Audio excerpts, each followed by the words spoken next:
Good afternoon. We're continuing with our study of the four dharmas, and we're still on the first of the four dharmas. Bon après-midi, donc nous continuons l'étude des quatre dharmas de Grand Papa et nous sommes toujours au premier de ces quatre. The first dharma is may the mind turn towards the dharma. Et le premier de ces dharmas, c'est puisse l'esprit se tourner vers le dharma. So we are looking at methods to help us to develop faith in the heart rather than just the brain. Donc nous voyons différentes méthodes. Le son est assuré, on n'entend rien pour les zoomers, on est tous un petit peu embêtés, le son est haché. Haché. Oui, malheureusement, je ne peux pas faire la technique et la traduction en même temps, donc je vais vite regarder. On a perdu la qualité sonore, je suis désolé de vous interrompre, mais on n'entend rien. Ouais. Ok, je vais faire une tentative d'amélioration, et si ça ne marche pas, malheureusement, ce sera tant pis. Ouais. I will make one attempt. I will make one attempt to fix it, and if not, then it's okay.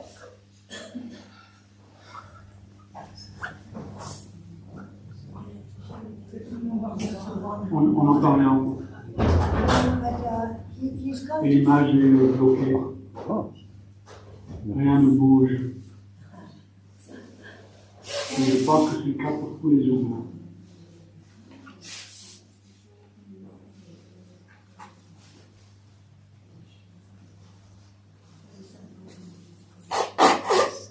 Il n'a pas entendu ce que Champagne a dit. Ils ne savent pas que Champagne a dit.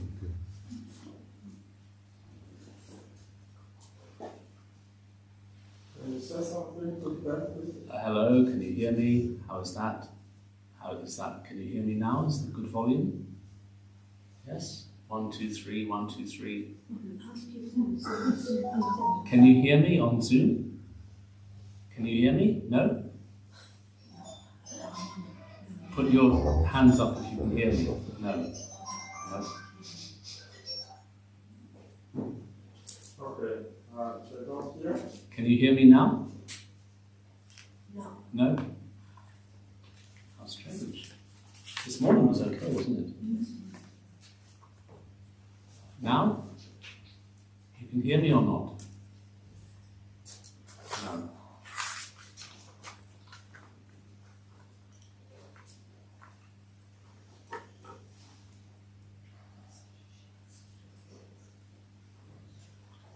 Sorry, can't help it.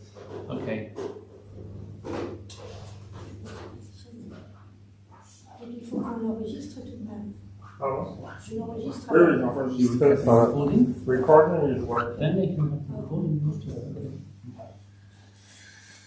I'll send them a message. Okay. So we carry on? Yes. Okay. I didn't translate the last bit. What was the last bit? We're doing the first of the four Yeah. dharmas. Yes. And then, That's it. okay. So, we are still looking at the four ways of changing the mind, and this morning we looked at the first one, the contemplation on precious human life. Donc nous parlons toujours des quatre façons de transformer notre esprit. Et ce matin, nous allons parler de la première, qui est la réflexion sur le précieux corps humain. The second we're going to start now is the contemplation on impermanence and death. Donc la deuxième contemplation est celle sur l'impermanence et la mort. So again, we are looking at topics which will help to improve our motivation for practice and our sense of diligence. Donc encore une fois, ce que nous étudions là, ce sont des techniques pour accroître notre intérêt pour la pratique et notre diligence. And also, in terms of the bigger picture, we are looking at how to become more awake to how to develop our wisdom about life.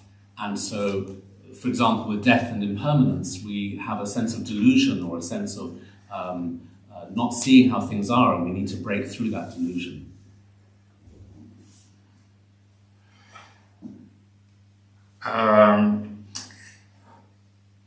Donc, si on regarde les choses de manière plus large, plus vaste, donc ce que nous cherchons à faire est de développer notre sagesse par rapport à l'existence, à la vie. Et donc, concernant l'impermanence et la mort, nous sommes dans une sorte d'état un peu d'illusion ou de déni. Et donc, ce que nous devons faire, c'est nous débarrasser, enfin, de cette illusion. So, impermanence is a very good example of how much we hide from the truth, because, of course, we intellectually know everything changes, nothing is permanent. We can't argue with that, and yet we do argue with it. We live in a way that shows that we are somehow pretending impermanence is not real.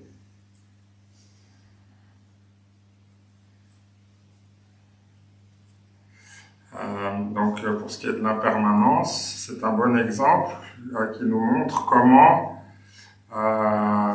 nous éludons d'une certaine manière la vérité de ce qu'est l'impermanence et de ce qu'est la mort. Donc, naturellement, nous savons ce qu'est l'impermanence et ce qu'est la mort, mais la manière dont nous vivons, dont nous nous comportons, montre que nous n'avons pas vraiment réfléchi, nous n'avons pas vraiment intégré, nous ne voulons pas vraiment en être conscients. So, for example, whenever we get attached to things or people or situations, that shows that we don't recognize impermanence, because we have this sort of inner delusion that maybe this will last forever and maybe we can get away with it. So our delusion about impermanence is proved by how much we get attached.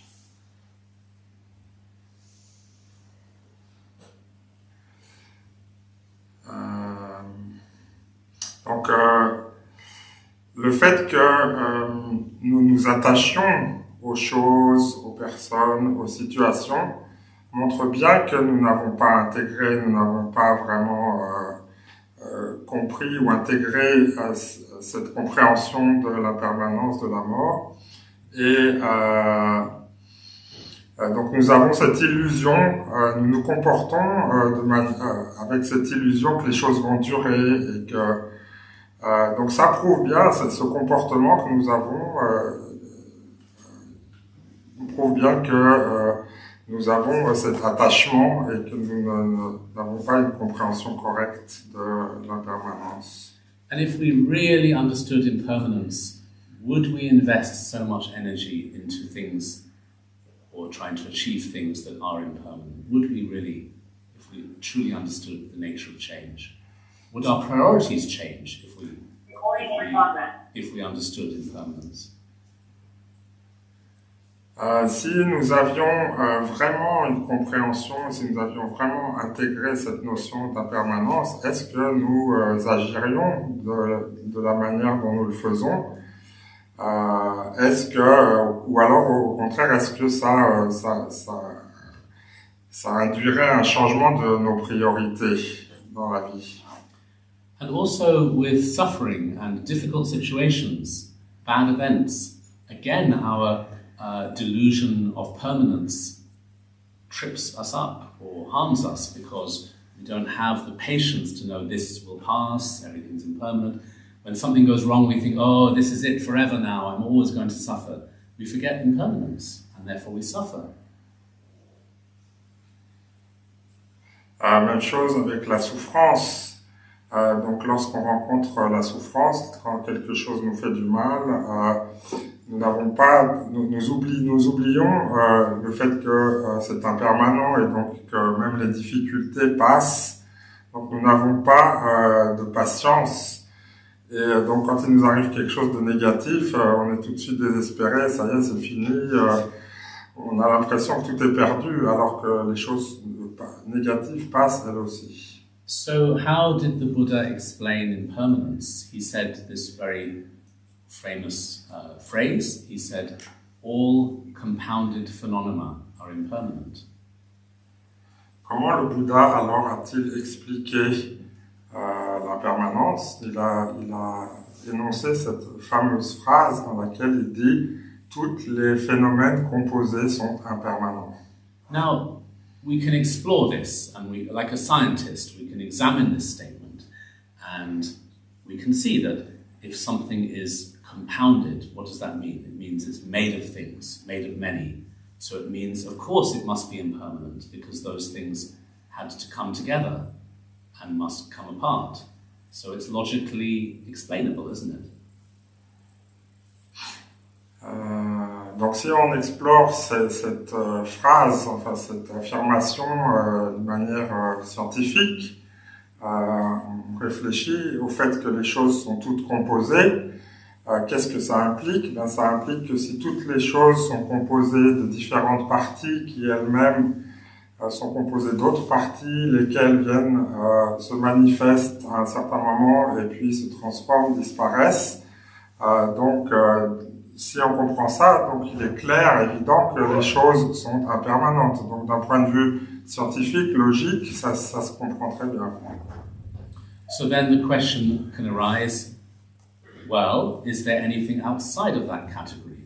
Buddha said all composite or compounded things are impermanent.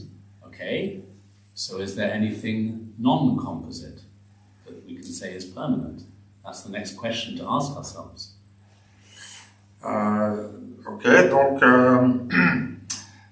si on dit que toutes les choses composées sont impermanentes, alors on peut se poser la question, y a-t-il quelque chose d'autre en dehors de ces choses composées impermanentes qui, elles, ne le seraient pas, qui seraient non composées et donc du fait permanent? Donc ça, c'est la question suivante à se poser.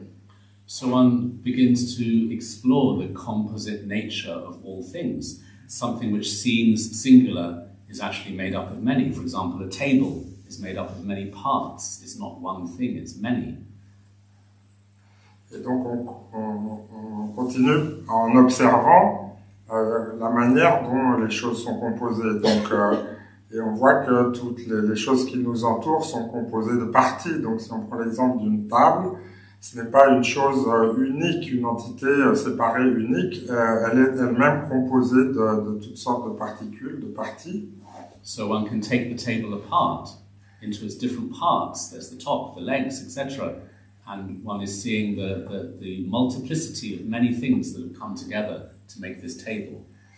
Et donc on peut démonter cette table dans ses différentes parties, le plateau, les pieds, etc. Et donc se rendre compte en le faisant du fait que la table est constituée d'une multitude de petits éléments. And maybe one can also then go even smaller and take apart all the pieces of wood and shave them down into a pile of wood shavings and say, where is the table really? Where is the smallest part of the table? Et donc si on va même plus loin, on pourrait la réduire en copeaux de bois, on pourrait la scier et puis se retrouver donc avec de la sciure. Et donc une fois qu'on a un tas de sciure, on peut se demander alors où est-ce qu'est la table maintenant? So one is then going smaller and smaller into the particles, and then one is asking the question, where is the smallest particle? Where is the smallest, tiniest thing that when all those things come together, that creates matter? That's the question, isn't it? Et donc, si on va encore plus loin, on descend au niveau des particules, et les plus petites particules qui constituent la matière, les phénomènes composés. Donc, si on va jusqu'à le plus petit composé, la plus petite particule qui puisse exister, donc il faut se poser cette question-là, quelle est la nature de cette plus petite particule? So the Buddhist understanding is that there is no smallest particle, because if it is a particle, it has parts. Et donc la compréhension, l'explication dans le bouddhisme, c'est qu'il n'existe pas de particules la plus petite, la plus infime, parce que pour avoir une particule, il faut qu'elle ait des parties. So there is no partless particle. Et donc, il ne peut pas y avoir de particules sans parties. Now, of course, scientists try to find the partless particle, but it's all dependent on the latest precision of the latest equipment. But then there's more equipment that can go even smaller. So where does that end? Et donc, les scientifiques, naturellement, essayent de trouver la plus petite des particules en les décomposant avec des appareils de plus en plus avancés, de plus en plus sophistiqués, en particules de plus en plus petites. Et à chaque fois qu'ils découvrent quelque chose qu'ils croient être le plus petit, ils sont à nouveau capables de le démonter en plusieurs particules. Donc, jusqu'où va-t-on? So this way of thinking can help us to see the unity of three major teachings in Buddhism: impermanence, interdependence, and emptiness.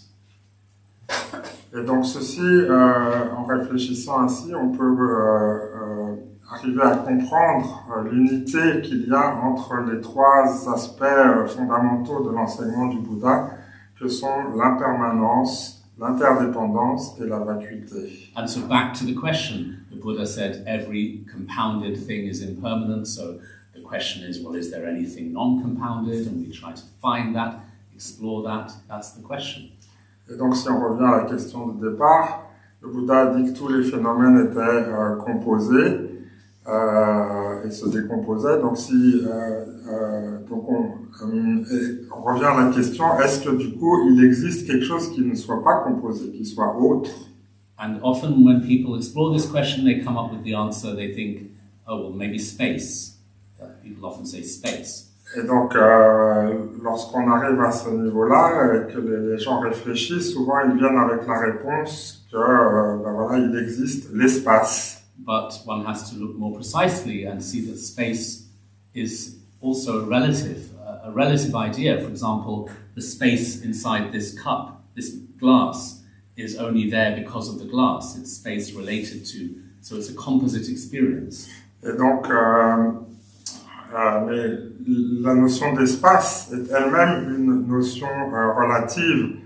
Donc, lorsqu'on parle de l'espace, comme dans l'exemple que vient de nous montrer Tupten, quand on parle de l'espace, on parle par exemple de l'espace qu'il y a dans le verre.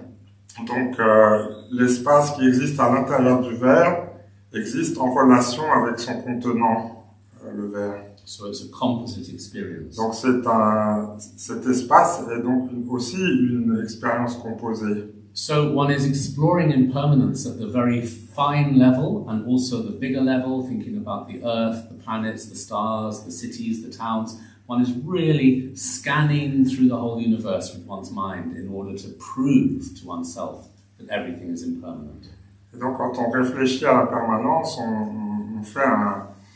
on fait un screening intégral de tout ce qui peut, de tout ce dont on peut faire l'expérience. Donc on commence par l'espace infini, les planètes, et puis notre planète Terre, et puis la nature autour de nous, les villes, les gens, tout ce dont on peut faire l'expérience pour finalement arriver à se convaincre, à avoir une expérience de première main du fait que tout est vraiment impermanent. But the important thing is why. Why are we doing this? We're not doing this.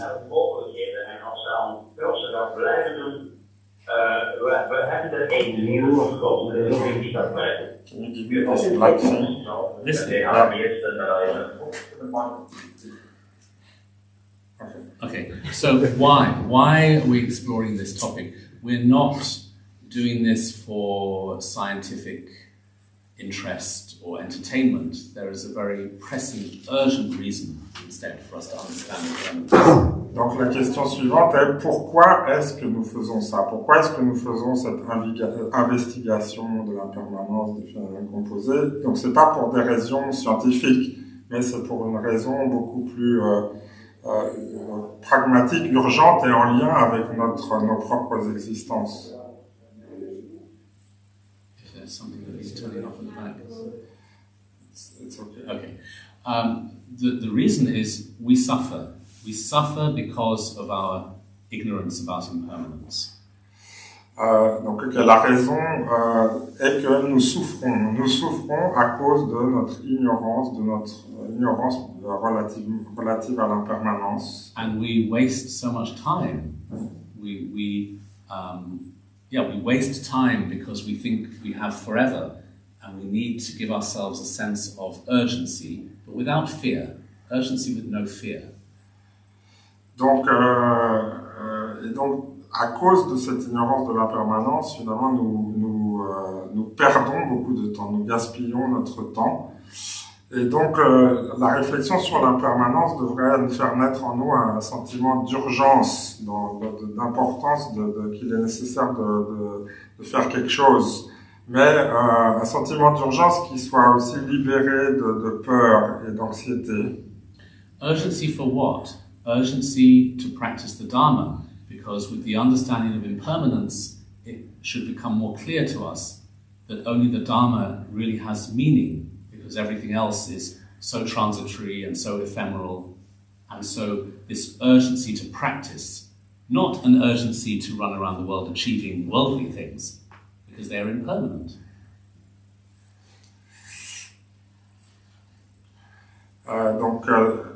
L'urgence dont il est question ici, c'est la prise de conscience de l'urgence qu'il y a à pratiquer le Dharma. Il devient clair pour nous il n'y a que le Dharma qui est vraiment un sens profond et qui puisse nous aider sur le long terme. Toutes les autres choses sont des phénomènes transitoires, passagers. Donc il ne s'agit pas d'avoir un sentiment d'urgence qu'il faut nous accomplir dans les choses du monde, mais au contraire dans la pratique du Dharma. And when I say urgency without fear, that is possible because we have already established the first foundation, which is all about precious human life and our potential for liberation. So based on that, we're developing a sense of urgency. So there's no fear, but the sense of duty and responsibility to use our time well.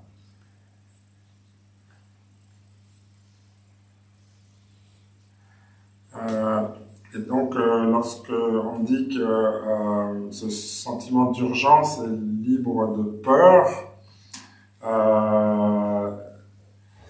c'est possible d'avoir ce sentiment d'urgence libre de peur grâce au fait que nous ayons déjà réfléchi, intégré la première des 4 pensées qui nous a fait prendre conscience de notre potentiel de libération, de notre capacité, de toutes les qualités que nous avons qui nous permettent de cheminer vers la libération. Et donc, c'est un sens du devoir, de la responsabilité, du fait que nous avons ce potentiel qui nous donne ce sentiment d'urgence de nous mettre à la pratique. So of course the most, the biggest example of impermanence is death and dying, and so that is also a very important part of this contemplation. Donc l'exemple le plus patent, le plus fort de l'impermanence, c'est bien sûr la mort. Et donc on inclut dans la méditation sur l'impermanence la mort. So again we have an example of our own delusion.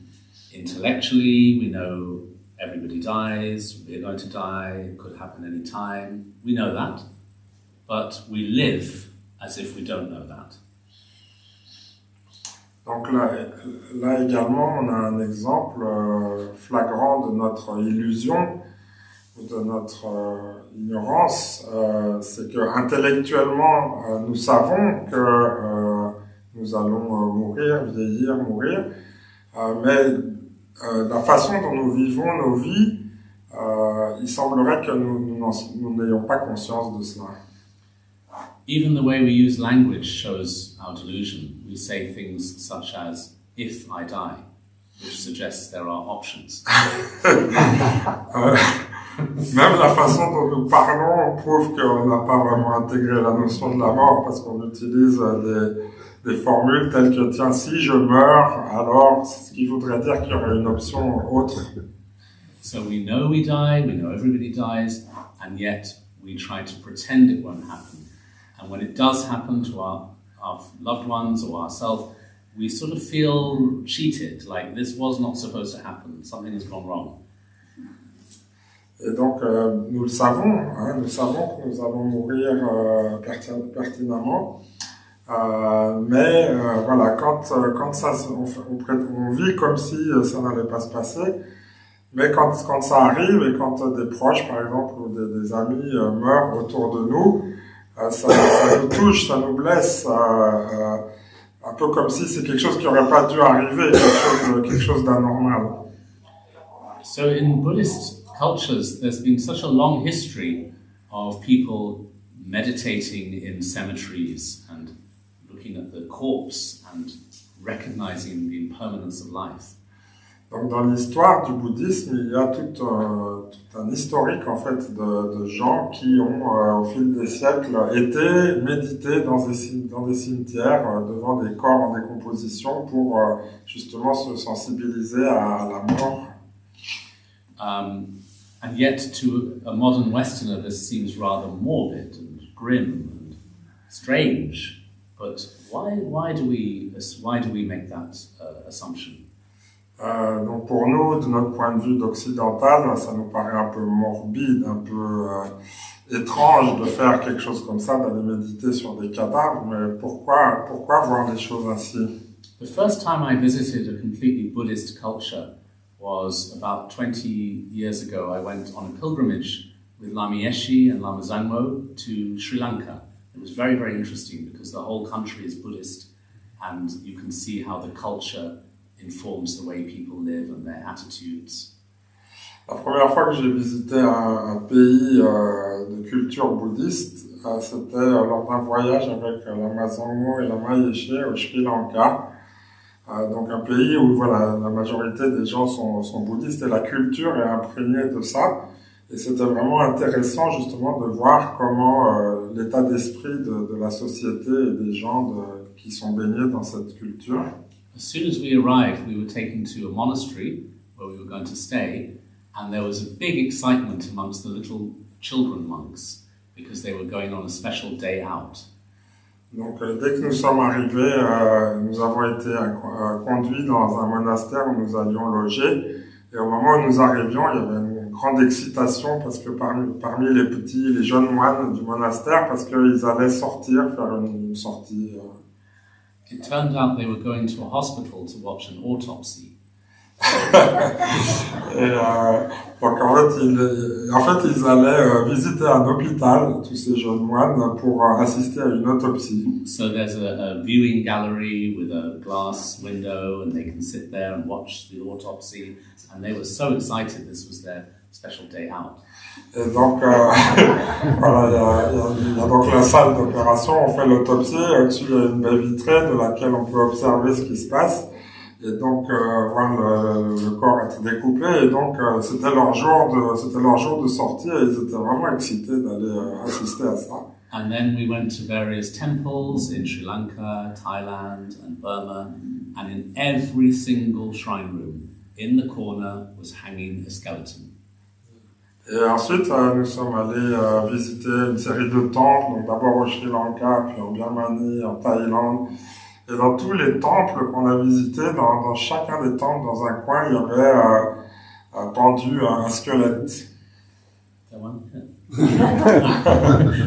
So the idea is that you watch the autopsy, you look at the skeleton, and you become more aware of the impermanence of life and the impermanence of the body. It's not depressing or frightening, but it's realistic. Donc l'idée, c'est que en assistant à une autopsie, on devient plus conscient, on prend conscience de l'impermanence du corps, de l'impermanence de la vie. Donc c'est pas quelque chose de déprimant, c'est quelque chose de réel, quoi. Ça nous confronte à la réalité. The last words the Buddha spoke was to his disciples. He said, "Life is impermanent, don't waste it." Le dernier mot que le Bouddha a adressé à ses disciples avant de quitter son corps était la vie est impermanente, ne la gaspillez pas. Now, of course, we in the modern West find this idea of looking at autopsies and corpses quite strange. And it's interesting that we find it strange. It is significant that we try to sanitize death and push it under the carpet and not look at it. That shows a illness in our way of thinking. Et donc, voilà, le fait que nous trouvions l'idée de la mort ou d'aller assister à une autopsie quelque chose de triste ou d'étrange nous montre bien que nous avons un problème avec cette idée de la mort et que nous essayons quelque part de la pousser un petit peu sous le tapis, de l'évacuer. C'est quelque chose qui nous dérange. Donc, d'une certaine manière, ça prouve que nous avons une approche un peu maladive par rapport à la mort et à la permanence. A short while after my pilgrimage to Sri Lanka and Thailand and Burma, I was with Akamarinche in London, and we were sitting in the back of one of those black London taxis in a very busy street in London. Donc, peu après ce premier voyage en Asie avec le Maïché, je me suis trouvé à Londres dans un taxi avec Akon Rinpoche dans une rue très agitée, très busy. And I was telling Rinpoche all about my time in Sri Lanka, and I was very excited about it. I was saying all the things that happened, and I said, it's so interesting, the skeletons and the autopsy and all of that. And I said, why don't we do that in our tradition? Et donc, je lui racontais toutes mes expériences pendant ce voyage. Et je lui disais que j'avais trouvé très intéressant le fait qu'il y ait des squelettes dans les monastères et que les gens aillent assister à des autopsies. Et je lui disais, pourquoi est-ce qu'on ne fait pas ça dans notre tradition? And he just waved his hand out of the window at all the people. He said, they're all around you. Et donc il m'a montré tous les gens dans la rue qui étaient autour de nous. Il a dit, mais ils sont là tout autour de nous. He said that in our tradition, we just look and we see the impermanence everywhere. Dans notre tradition, on observe simplement et on voit que l'impermanence est présente partout autour de nous. And it reminds me of a quote from Milarepa. Milarepa said, "This corpse, so fearful to behold, is right here in our body." Donc Milarepa disait, ce corps, ce cadavre, ouais, qui fait tellement peur à voir, est là, présent dans notre propre corps. So, what are we trying to do here? We're trying to wake ourselves up to the inevitability of death. Why? Is so that we can use our life positively. Donc, qu'est-ce qu'on essaye de faire ici? On essaye de se réveiller, de prendre conscience de l'inévitabilité de la mort pour se rendre compte qu'on n'a pas de temps à perdre, à quel point la vie est précieuse et qu'on n'a pas de temps à perdre. And also, so that we can prepare for death, so that our death can become another stage in our meditation journey. Et aussi, ça peut nous inciter à nous préparer à la mort. La mort devient ainsi une étape aussi sur notre chemin spirituel et de méditation. So particularly in the Tibetan tradition, there is so much teaching about dying, death and dying, and the bardo, and how to prepare one's mind and make one's mind strong so that one can go through that experience in the most positive way. Donc dans la tradition tibétaine en particulier, il y a énormément d'enseignements, d'explications sur la mort, sur comment se préparer à la mort, sur le bardo, comment préparer notre esprit, renforcer notre esprit pour être capable, le moment venu, d'affronter cette expérience en étant préparé. But even more than that, it is always said that for a great meditator, a good meditator, the death or an after-death experience can be a chance for immense liberation. Il est dit également que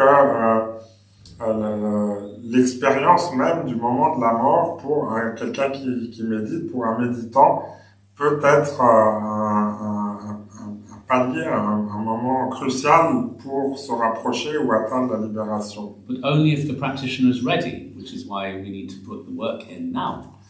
Mais ça ne peut fonctionner que si le pratiquant est prêt à ce moment-là. Et donc, pour être prêt au moment crucial, il faut que l'on se prépare maintenant. In this life, our consciousness is very obsessed with our senses. Our consciousness is always busy with what we feel, what we touch, what we smell, what we taste, etc. The mind is very much imprisoned in the physical senses. Dans cette vie, nous sommes obsédés, enfin très occupés en tout cas par toutes les expériences sensorielles. Donc notre conscience est constamment tournée à la recherche de ces expériences sensorielles. Donc notre esprit est un petit peu, en quelque sorte, emprisonné dans cette recherche constante d'expériences sensorielles. But then when we die, of course, the body is no longer there, or the mind is freed from the body, so it is said that in that state, there is a greater chance for the mind to recognize its own nature, because it can look at itself more easily. Et donc au moment de la mort, lorsque le corps s'arrête de fonctionner, donc et que c'est d'une certaine manière les sens s'éteignent, ça nous donne une opportunité. Il est dit dans les enseignements que ça nous donne une opportunité à l'esprit de se reconnaître lui-même. On peut regarder en soi, regarder dans notre esprit, parce que justement il n'y a plus toutes ces distractions des sens. Donc le moment de la mort est une opportunité d'éveil. But only if the practitioner has made a strong and deep habit of practice. Because what happens when we die is our impulse takes over. So we need in this life now to make practice our impulse rather than just a hobby. Sorry. It's only possible if that practitioner is ready, because when we die, what takes over is impulse. Yes. So right now in our life, we need to make Dharma our impulse rather than just a hobby. Does that make sense? So replace the impulse of the senses by the... No. What I'm saying is when we die, our impulse, what's another word for impulse? Our habit will be the thing. Yes. So in this life, we need to make Dharma a habit at a very deep level rather than just a casual hobby. So that the mind will turn to it. So the mind will turn to it automatically without choice, because we're not going to think, I died, should I do my practice? It's more like the impulse takes over. Donc ce qu'il faut qu'on fasse, en fait, c'est qu'on fasse de la pratique une habitude qui soit profondément ancrée dans notre esprit, de manière à ce que, au moment de la mort, l'impulsion de cette habitude justement va nous tourner, va faire que notre esprit va se tourner vers le Dharma instinctivement, automatiquement au moment de la mort. Mais donc il faut qu'on se soit préparé à ça, si on veut que l'esprit automatiquement se mette dans cette attitude-là. So that's a very deep meaning of the first Dharma of Gampopa. Mind turns towards the Dharma, not as a decision, oh, shall I do it, shall I not do it, but as an impulse. Donc ça, c'est le sens profond de ce premier Dharma de Gampopa, puisse mon esprit tourner vers le Dharma. Donc ça veut dire que voilà, au moment crucial, on va pas se demander, tiens, est-ce que je devrais faire ci ou est-ce que je devrais faire ça, mais l'habitude sera tellement ancrée en nous que ça va se faire automatiquement, on va se tourner vers le Dharma. So of course there are many inspiring stories of great meditators and what happens when they die and how they remain in meditation after their death. And this gives us inspiration to practice. Donc il y a beaucoup d'histoires très inspirantes sur des grands méditants, de la manière dont ils ont vécu, dont ils se sont comportés, comment ça s'est passé au moment où ils ont quitté leur corps. Et donc toutes ces histoires sont très inspirantes pour nous. But maybe it's also possible, even not for great meditators, but for somebody, an ordinary person who has a good connection with the Dharma, then surely something is possible. Et c'est peut-être pas réservé non plus simplement aux grands méditants, mais pour des personnes ordinaires qui ont une connexion assez forte avec le Dharma, il peut aussi se passer quelque chose au moment de la mort. So my first teacher, before I arrived at Samye Ling, was actually my own grandmother. Mon premier enseignant, avant même que je vienne à Saint-Mieling, était ma grand-mère. My grandmother, so I'm half Indian, half English. So on the English side, my grandmother was one of the first Buddhists in the UK. She helped to set up Theravada Buddhism in England. Donc ma grand-mère, donc je suis à moitié anglais, à moitié indien, et du côté anglais, ma grand-mère a été une des premières personnes à devenir bouddhiste au Royaume-Uni, et elle a participé, aidé à introduire et à établir le bouddhisme Theravada en Angleterre. She was a very courageous person and very daring, and in the 1950s she went to Thailand, and she went in canoes and crossed paddy fields to find teachers and learn the Dharma. Donc c'était quelqu'un de très brave, très courageux, qui avait pas froid aux yeux. Donc dans les années 50, elle est allée en Asie, en Sri Lanka, en Thaïlande. She went to Thailand. Elle est allée en Thaïlande, et donc elle a été jusque dans le fin fond des rizières de la jungle pour rencontrer des maîtres et pour étudier, pour apprendre le bouddhisme. And when she came back, she started a little meditation group in Oxford, and she wrote articles and books about Buddhism. She was quite a scholar and also would meditate every day, but also had a family. She wasn't living in a monastery or doing big retreats or anything like that. Et donc, lorsqu'elle est revenue, elle a créé un petit groupe, un petit centre à Oxford, et elle a commencé à écrire des articles, elle a écrit des livres. Elle méditait aussi régulièrement, mais elle avait aussi une famille, elle a aussi élevé des enfants, elle avait une famille, donc elle n'était pas nonne. And when Akam Rinpoche and Trungpa Rinpoche came to the West in the 1960s, she looked after them, they stayed in her house, and they were like young boys to her, and she used to tell them off all the time. Et donc, quand Akam Rinpoche et Trungpa Rinpoche sont arrivés au début des années 60 en Angleterre, elle les a accueillis, elle les a logés chez elle s'occupait d'eux. Ils étaient très jeunes à l'époque, et donc elle les traitait un peu comme des jeunes, et donc elle leur faisait souvent des reproches, elle les remettait à leur place. So she told me that one night, when she was around 55 years old or something, she was lying in bed, and then suddenly she found herself on the ceiling of her room looking down at her body.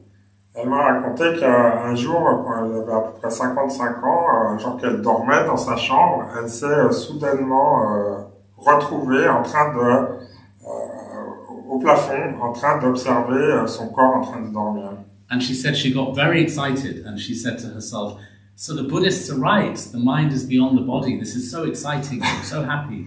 Et donc elle était très excitée, très heureuse, parce qu'elle dit, mais alors les bouddhistes ont raison, en effet, le corps et l'esprit sont deux choses séparées, donc elle était vraiment transportée, très contente de cette expérience. She said her mind became very happy and very blissful and all of those things. Et donc elle disait que son esprit était vraiment très joyeux, c'était un sentiment de félicité, vraiment de grand bonheur. But then she said that she suddenly had the thought, maybe I can go and spy on my neighbors and see what they're doing.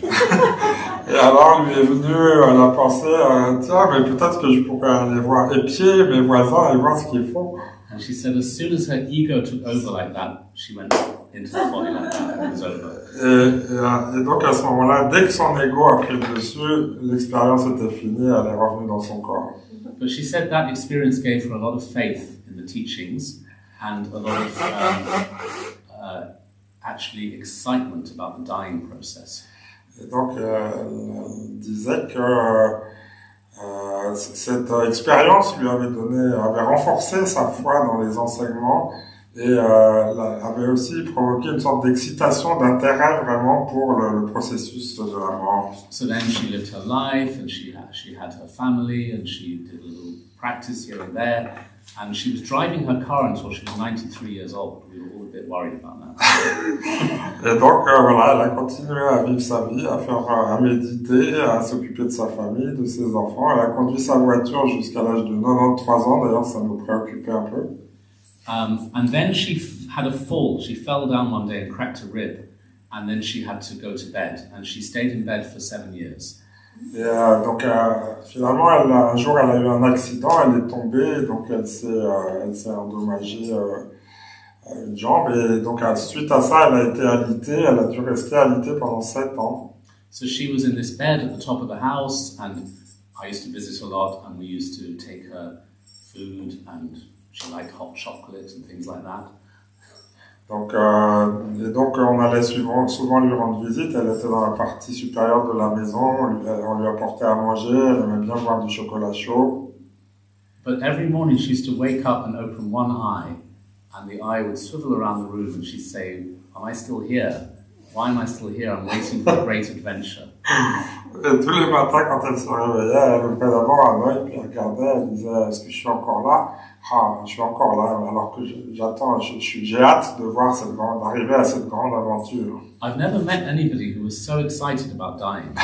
J'ai jamais rencontré quelqu'un qui était aussi excité à l'idée de mourir. Because she said she wanted to see what would happen. Parce qu'elle disait qu'elle était curieuse de voir ce qui allait se passer. And she died almost 100 years old, and she died by just slipping away in her daughter's arms. Her daughter was holding her, and she just slipped away like she was going into meditation. Et donc elle est morte à pratiquement 100 ans, et donc elle était dans les bras de sa fille, et donc elle s'est en allée comme ça, tout en douceur, comme si elle rentrait en méditation.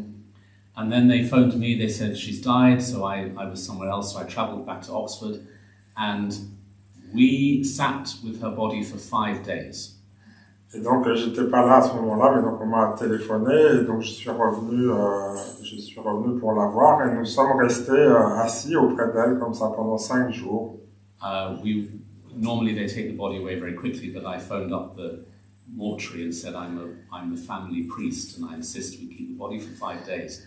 Normalement, on emmène le corps rapidement quand quelqu'un décède, mais j'ai téléphoné au funérarium et je leur ai dit que j'étais un prêtre et que j'insistais pour qu'on la laisse là pendant quelques jours. And her entire heart region stayed warm for 3 or 4 days. Toute la région autour de son cœur est restée tiède pendant 3 ou 4 jours. And people were coming to the house to see this, and they were coming to sit with her body and meditate. Et les gens venaient pour la voir ça, et ils passaient du temps à méditer assis dans la chambre auprès d'elle. And there was such an atmosphere of peace in the room. Il y avait une atmosphère de paix vraiment très intense dans la chambre. And for me, the most inspiring part was actually her granddaughter, my cousin, who's completely not interested in Buddhism or meditation or anything, said, "Now that I've seen Granny, I'm not frightened of death." Et donc, le plus intéressant, c'est que, who was it? The granddaughter. La petite fille de ma grand-mère, qui elle n'était pas du tout bouddhiste, ni même intéressée dans tout ça. Donc, après l'avoir vue, m'a dit que, après avoir vu grand-mère, maintenant je crois que je n'aurais plus peur de la mort. So I phoned up Lama Yeshe and I said, her heart is still warm, there's no smell, this is amazing. And he said, it means she was a good meditator.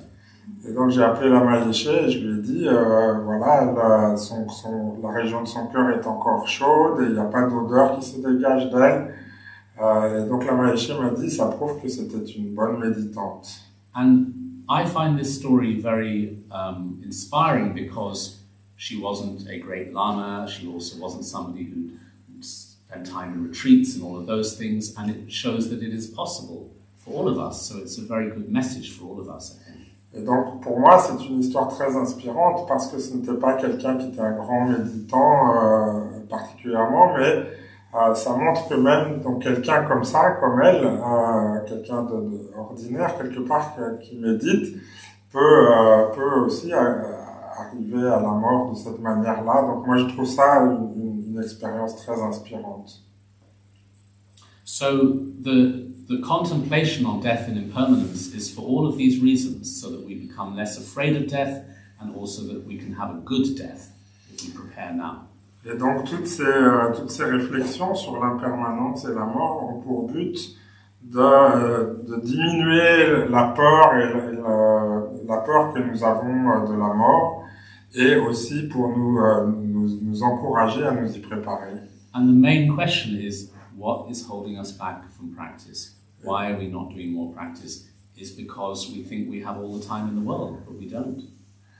Et on revient à cette question, pourquoi est-ce qu'on ne pratique pas plus? Qu'est-ce qui nous retient, qui nous empêche de faire plus? C'est parce que nous ne sommes pas conscients, justement, nous ne sommes pas conscients de la mort. So something needs to change in our mentality. We have the intellectual knowledge of impermanence, but how do we move the information from the brain to the heart? Et donc, nous avons la compréhension intellectuelle, nous savons que nous allons mourir, mais comment faire pour que cette compréhension passe de notre intellect dans notre cœur? So these 4 ways of changing the mind is where we sit and we contemplate these topics very deeply. We meditate, and then we think about the topic, we go deeper, and we turn the topic around in our mind so that it becomes part of our thinking. Et donc, ces 4 pensées qui tournent l'esprit sont là pour justement nous faire réfléchir, donc nous asseoir, méditer, réfléchir, penser profondément sur ces différentes idées, les tourner un peu dans tous les sens pour les intégrer et que ça devienne une expérience vécue et plus seulement quelque chose d'intellectuel. But we are using thought. It's different from other forms of meditation. This is called analytical meditation. It's a thinking practice. Mais donc ici, on utilise le mental, on utilise la pensée, et on réfléchit à quelque chose. Donc c'est une forme de méditation un peu différente qu'on appelle la méditation analytique. But the interesting thing is that we are doing it in a meditation posture, in a meditation session, and we're also kind of interspersing the session with moments of meditation. So it means the wisdom can develop more deeply. It's not just casual thinking, it's deep thinking. Et donc la particularité, c'est que cette méditation analytique, on l'a fait assis sur un coussin dans une position de méditation. On fait des sessions pendant lesquelles on réfléchit. Et puis on intercale entre ces sessions analytiques, on intercale des sessions de méditation en silence. Et donc tout ça a pour but de nous aider à développer notre sagesse intérieure. Donc c'est pas juste une pensée superficielle comme on a d'habitude, mais c'est une pensée plus profonde. So the third of the 4 ways of changing the mind is the teaching on karma, cause and effect. La troisième des pensées qui tournent l'esprit, qui transforme l'esprit, c'est la réflexion sur le karma, les causes et les effets. So the word karma is quite common now, isn't it?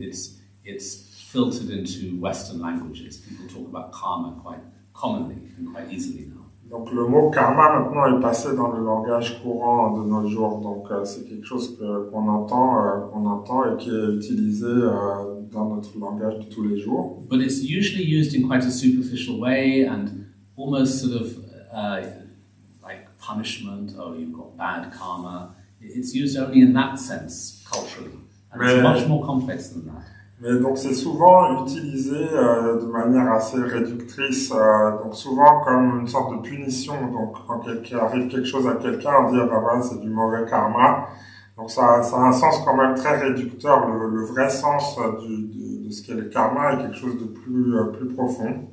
Actually, the full terminology in Tibetan is 3 things: le, jun, dre, which means action, seed or cause, and result. Donc le terme qui désigne le karma en tibétain est composé de trois parties. Donc le judre, le voulant dire action, ju la cause et dre le fruit. So what is being described is that all of our actions of body, speech and mind create causes which lead to results. Ce que ça signifie, c'est que tous nos actes accomplis avec notre corps, notre parole et notre esprit génèrent des causes qui vont entraîner des résultats. And there is a correspondence between cause and result. Et il y a un lien entre les causes et les résultats. The example was given is if you want to grow an apple tree, you have to plant the apple seed, not the orange seed. There's a correspondence. Donc, si vous voulez faire pousser un pommier, vous allez planter une graine de pommier, pas une graine d'oranger. Donc il y a une correspondance entre les causes et leurs effets. And so too with everything in our lives. If we want to grow the tree of happiness, the tree of liberation, we have to sow the seeds of happiness, the seeds of liberation through our actions. Il en va de même pour toutes les choses dans notre existence. Donc si nous voulons récolter le fruit qui est le bonheur et la joie, nous devons planter les graines de la joie et du bonheur dans notre esprit, si nous voulons qu'ils adviennent. And similarly with negative things, if we plant negative seeds, it leads to negative results. Now the problem is that the distance can be very long from one life to the next, so we can't see the connection. And that is why the Buddha's teachings are so important, to give us the information that there is a connection. Il en va de même pour les choses négatives. Donc, si nous faisons des actes négatifs, nous plantons des graines qui vont avoir des résultats négatifs dans le futur. Ce qu'il y a, c'est que parfois, le résultat peut se manifester beaucoup plus tard dans le futur, voire même dans une autre vie. Et donc, on ne voit pas forcément le lien de causalité entre ce qu'on a fait et ce qui arrive plus tard. Donc, c'est pourquoi il est important de réfléchir à la causalité telle que le Bouddha l'a enseigné et expliqué. So in the teaching of karma and in the contemplation on karma, one can look at all the details. You can look at the texts around the 10 non-virtues and the 10 virtues, etc. There's a lot of detail one can study and reflect upon. Donc, il y a beaucoup d'enseignements sur les causes, les actions, les causes, leurs effets. Donc, on parle des 10 actions vertueuses, des 10 actions non vertueuses, et il y a toutes sortes d'autres explications détaillées sur le sujet que vous pouvez étudier. But the main thing to think about is, the essence of it all, is how to ride the horse of karma rather than be pulled along behind the horse. Mais l'essence de tout ça, le plus important, c'est de comprendre comment nous pouvons chevaucher le destrier, le cheval du karma, plutôt que d'être derrière et de nous faire traîner par notre karma. Does the metaphor make sense? It's almost as if in our lives we're being pulled along behind the horse, choicelessly. We're creatures of habit, and we need to get on the horse and learn which way to go. Est-ce que ça a du sens pour vous, cette métaphore? Ça veut dire en fait que toute notre vie, nous avons été quelque part accrochés derrière et tirés, quelque part traînés, tractés par... en fait, le cheval ici, ça représente nos habitudes qui nous ont dirigés, qui ont dirigé notre existence. Alors l'idée, c'est qu'il faut que nous enfourchions le cheval et que nous prenions les rênes et que nous décidions de la direction dans laquelle nous voulons aller. So there's a well-known Tibetan saying that says you don't need past life regression therapy to find out what you were, and you don't need fortune tellers to find out what you will be. So can you say it again? You don't need past life regression therapy. Regression. Yeah, to tell you what you used to be. Yeah. And you don't need fortune tellers to tell you what you will be. Okay, donc il y a un dicton tibétain qui dit vous n'avez pas besoin d'une thérapie régressive pour savoir ce dont vous avez fait l'expérience dans vos vies passées, et vous n'avez pas besoin de diseuses de bonne aventure pour vous prédire votre avenir. All you need to do is look at yourself right now, because you are the result of what you were, and you are the cause of what you will be. Tout ce que vous avez à faire, c'est de regarder ce que vous êtes, parce que vous êtes le résultat de ce que vous avez fait dans le passé, et votre futur dépend de ce que vous ferez maintenant. So, in Buddhism, that is the meaning of being in the moment, is to understand we are the result and the cause at the same time. Donc le meaning of being in the moment. Oui, donc la signification de ce qu'on entend dans le bouddhisme par demeurer dans l'instant présent, c'est justement comprendre que nous sommes le fruit de ce qu'on a fait dans le passé, donc on est le résultat, et en même temps on est la cause de ce qui nous arrivera dans le futur. So we don't need to feel like a prisoner of karma. We can think we are writing our own future right now. Donc on ne doit pas se sentir comme étant prisonnier de notre karma parce que nous écrivons notre futur ici et maintenant. And then the karma from before that ripens, again, we don't need to feel like a prisoner, because when it ripens, if it's negative, we have a choice in how we view that and what we do with it.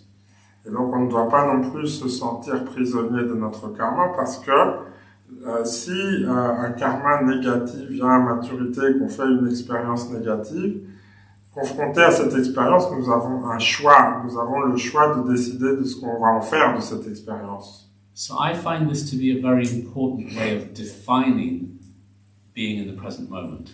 Because sometimes being in the present moment is only defined as just have a good time and be present and smell the flowers. But it's more than that. It's about understanding karma. Yeah. Donc je pense que c'est une façon très appropriée d'expliquer, enfin de décrire ce qu'on entend par demeurer dans le moment présent. Des fois, on peut avoir l'idée que demeurer dans le moment présent, c'est juste être là, détendu, sentir les fleurs, se sentir bien, alors que ici, on parle de quelque chose de plus profond. Donc, pour définir ce que veut dire demeurer dans le moment présent. But all of this is only possible to us if we practice with diligence, because without practice, we are just being dragged behind the horse. Mais tout ça ne prend sens que si nous pratiquons et si nous réfléchissons et pratiquons à ces choses. Parce que si nous ne pratiquons pas et que nous les intégrons pas, ben nous demeurons tractés, enfin nous restons sous l'emprise de nos habitudes. Et donc c'est pas vraiment nous qui dirigeons ce qui nous arrive. So the beauty of the 4 ways of changing the mind is that these practices back us into a corner where we see there's no other choice than to practice. Donc la beauté de ces pratiques qui tournent l'esprit, c'est que quelque part elles nous acculent, elles nous mettent, elles nous coincent, elles nous obligent à prendre conscience de ces choses et nous motivent alors à pratiquer. We're giving ourselves hundreds of reasons to practice, and we're realizing there is no reason not to practice. Donc, usually we give ourselves hundreds of reasons not to practice. Usually we do. Yeah. Okay. D'habitude, nous donnons toutes sortes de raisons pour essayer de nous convaincre de pratiquer, pour nous encourager à pratiquer, alors que ici, ça va nous donner, ça va nous montrer que, ça va nous montrer le défaut de ne pas pratiquer. So the yeah. C'est clair? Ça va nous montrer la faute qu'il y a à ne pas pratiquer, donc de cette manière nous encourager. The 4th practice of the 4 ways of changing the mind is the contemplation on the sufferings of samsara. Alors la 4e de ces pensées qui transforment notre esprit, c'est la contemplation des souffrances du samsara. Samsara is a Buddhist word that means the state of our experience until we are enlightened. Donc le samsara, c'est un terme bouddhiste qui réfère à l'état dans lequel nous nous trouvons tant que nous ne sommes pas arrivés à la libération, à l'éveil. Until then, we are living in a state of egotistical delusion that manifests as life after life in the different realms of samsara. Donc jusqu'à ce qu'on arrive à l'éveil, nous vivons dans une sorte d'illusion égocentrée qui fait que nous continuons une vie après l'autre à faire le même type d'expérience. And the nature of samsara, or the chief feature of samsara, is suffering. Et la nature du samsara, ou disons sa caractéristique principale, c'est la souffrance. Now, this is a tricky word. It's a difficult word because when people first read Buddhist books, they sometimes come away from that thinking, wow, this is a really depressing religion. They just talk about suffering all the time. I mean, can't these people cheer up? Donc voilà, ça, c'est un point qui est un peu délicat, difficile. Beaucoup de gens avec lequel beaucoup de gens ont du mal quand ils commencent à lire des textes ou à étudier un peu le bouddhisme. On parle beaucoup de souffrance, de samsara, donc ils se disent ouais, ces gens ils sont vraiment déprimants, quoi. Est-ce qu'ils peuvent pas juste se détendre un peu? So it sounds as if Buddhism is just saying life is suffering, but maybe the word suffering needs to be unpacked a little bit to see how subtle it can be.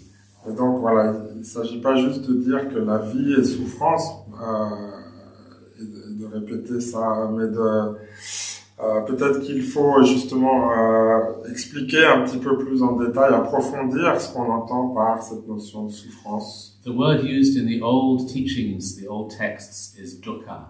And the word dukkha can mean suffering, but can also mean something very subtle. Donc le terme traditionnel ancien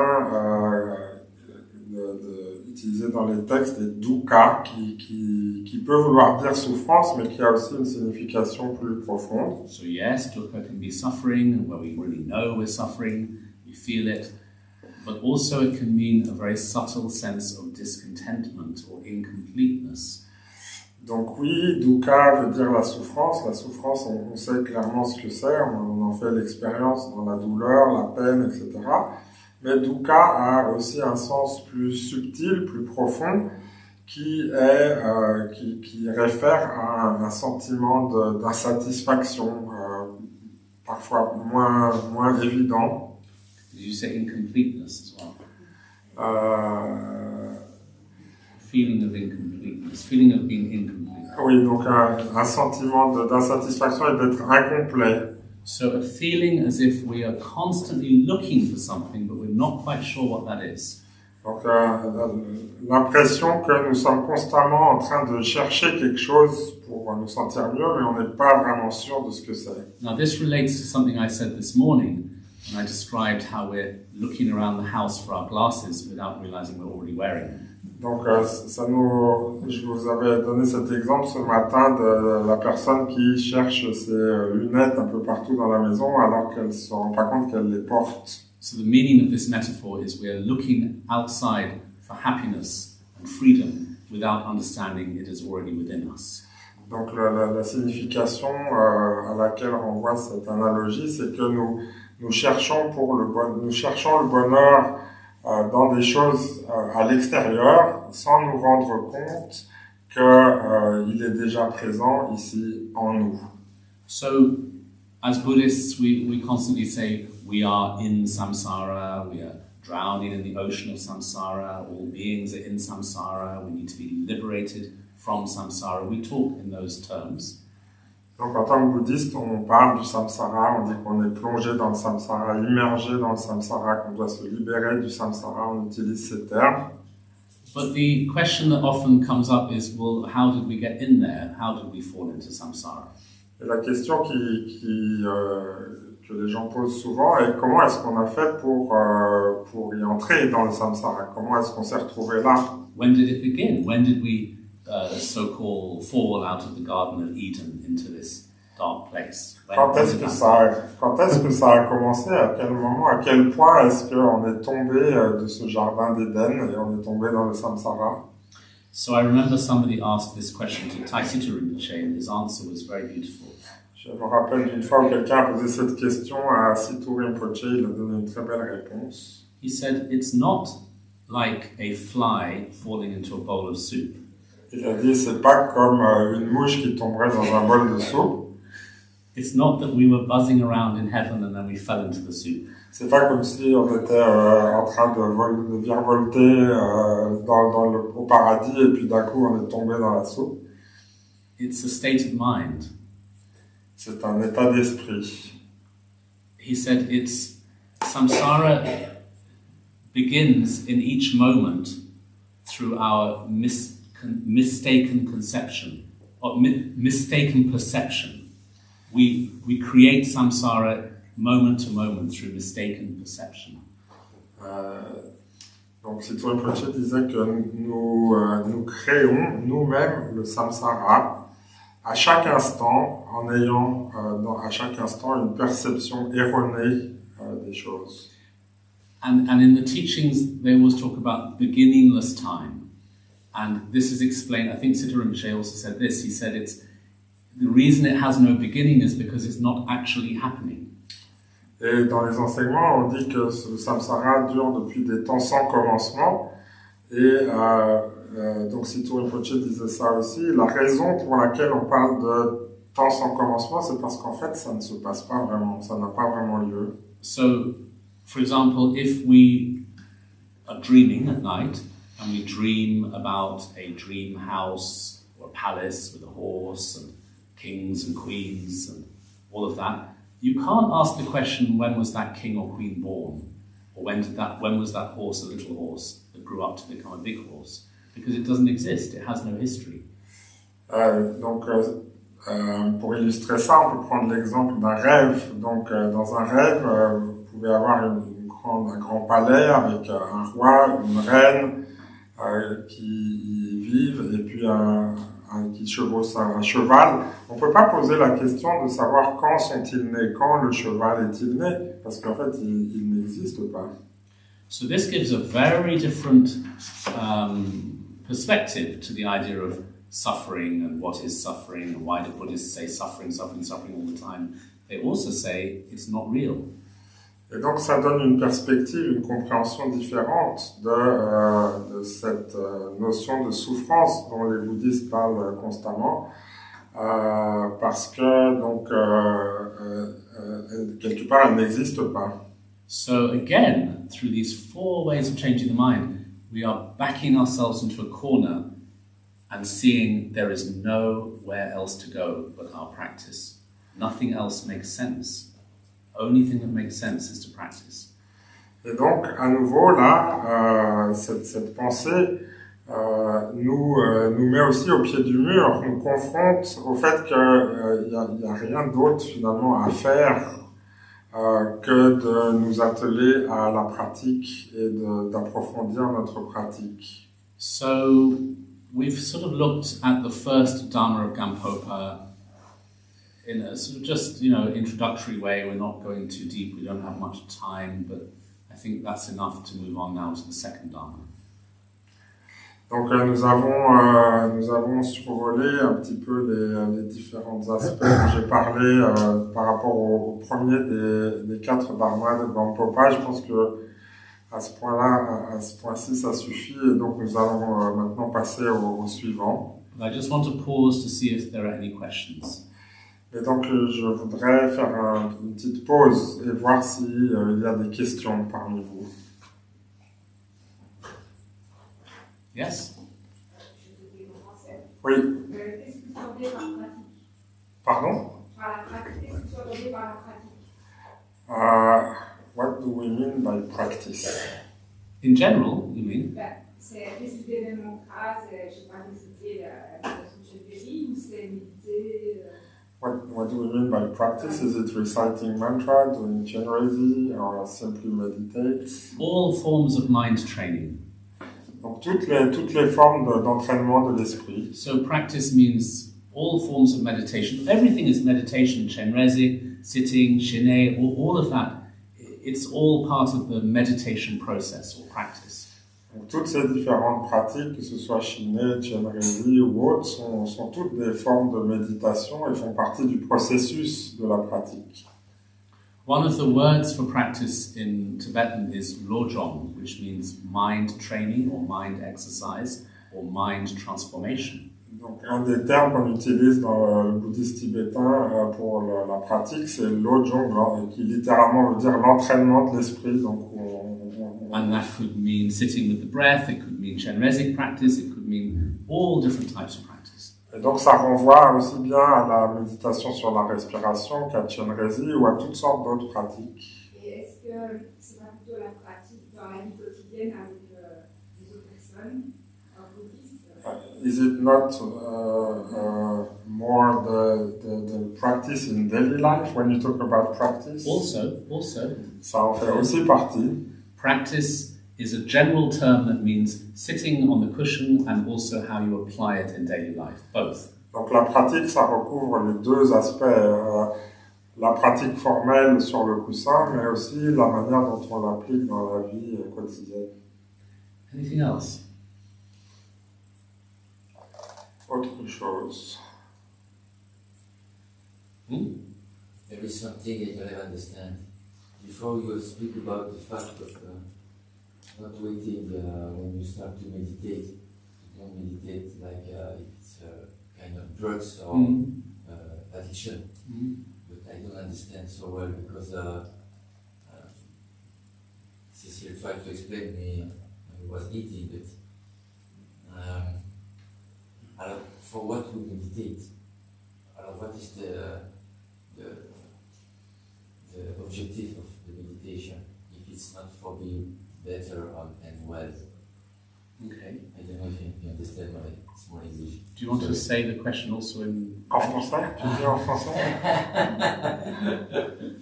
Je disais bien. Oui, il expliquait que la méditation ne devait pas être une addiction, mais ne pas vouloir être mieux en méditant. Alors je ne comprends pas très bien quel est l'objectif de la méditation si ce n'est pas pour me faire du bien, si ce n'est pas pour être meilleur quelque part. The point I was making is that if we are just meditating in order to feel a bit more relaxed and to have a little bit of well-being, there are actually easier ways to do that. Le point que j'essayais de faire, c'est que si on médite juste pour se sentir un peu plus détendu ou pour se sentir un peu bien, il y a des moyens plus faciles d'arriver à ça. If that's the aim, play golf, go swimming, watch TV, whatever, sit on the sofa, these things can make us feel better in the moment. Practice has a deeper message than just instant well-being. Voilà, si on veut juste un peu se détendre, se relaxer, se faire plaisir, on peut aller au cinéma, regarder la télé, aller jouer au golf, aller à la piscine. Donc ça va nous procurer une satisfaction à court terme, nous faire plaisir. Mais quand on parle de la pratique dans le Dharma, c'est quelque chose qui a un sens plus profond. But also there's a problem, which is that when we are meditating in order to achieve well-being, we are unconsciously telling ourselves we lack well-being.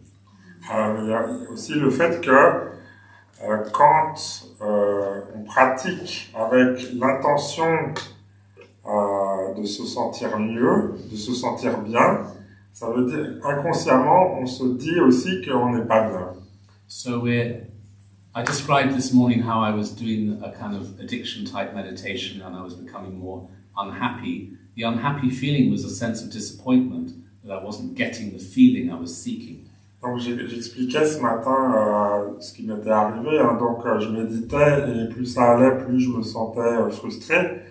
Et en fait, ça venait du fait, la frustration venait du fait que je n'obtenais pas ce que je voulais. Donc la frustration venait de ce que je voulais et que je n'obtenais pas en fait. So then the question is, what is the objective? Why are we practicing? Et donc la question suivante, c'est quel est notre objectif? Pourquoi est-ce qu'on pratique? So it's a longer term goal, and it's the path to awakening, the path to enlightenment. Donc c'est un goal, c'est un but à plus long terme. Donc c'est le chemin qui nous mène vers la libération, vers l'éveil.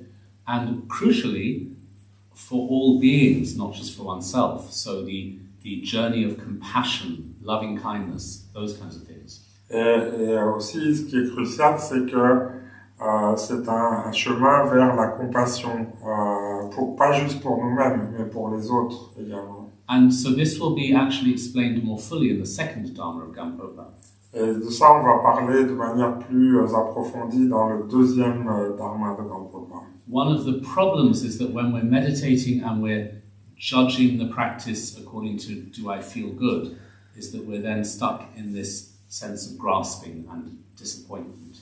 Le problème, c'est que si on est bloqué dans notre méditation sur cette idée qu'on doit se sentir bien, ça devient un obstacle, en fait. Donc la saisie de cette attente de résultat devient un problème, un obstacle. And also that kind of approach makes us more vulnerable and fragile, so that when suffering comes into our life, we find it harder to deal with because we're so obsessed with comfort. Et donc le problème aussi, c'est que si plus on est obsédé, plus on est en recherche de bien-être et de bonheur, c'est que ça nous rend plus fragiles, plus vulnérables. Donc quand la vie nous amène des expériences difficiles, ça nous perturbe plus si on est en recherche de But I bien-être. think your question will hopefully be answered in the second Dharma of Gampopa, Mais, we'll get to next. mais donc voilà, je pense que peut-être cette question sera en partie répondue quand on parlera du deuxième Dharma de Gampopa. Any other questions? Oui, moi j'ai une question par rapport à la permanence et dans chaque phénomène finalement. C'était par rapport à la composition. En fait, l'impermanence, c'est le fait que tout est composé. Et la question c'était, est-ce qu'il y a quelque chose qui ne serait pas composé, qui finalement serait impermanent? J'ai compris que c'était ça tout à l'heure. Non, Quelque chose qui ne serait pas composé, non, c'est pas. qui serait permanent du coup. Oui, qui serait permanent. Alors, est-ce qu'il y a quelque chose qui est permanent et finalement, on n'y a pas répondu. Et je sais, par rapport à l'esprit, la nature de l'esprit, est-ce que la nature de l'esprit serait permanente? Donc, when we talked about everything being composite and impermanent, and so then you raised that question, is there something which is not composite and permanent? Would the nature of mind be permanent? So the way this question is usually answered is that the nature of mind is not constructed. The nature of mind is deconstructed, in that we are not creating something. We are undoing in order to be and to rest in the essence of mind.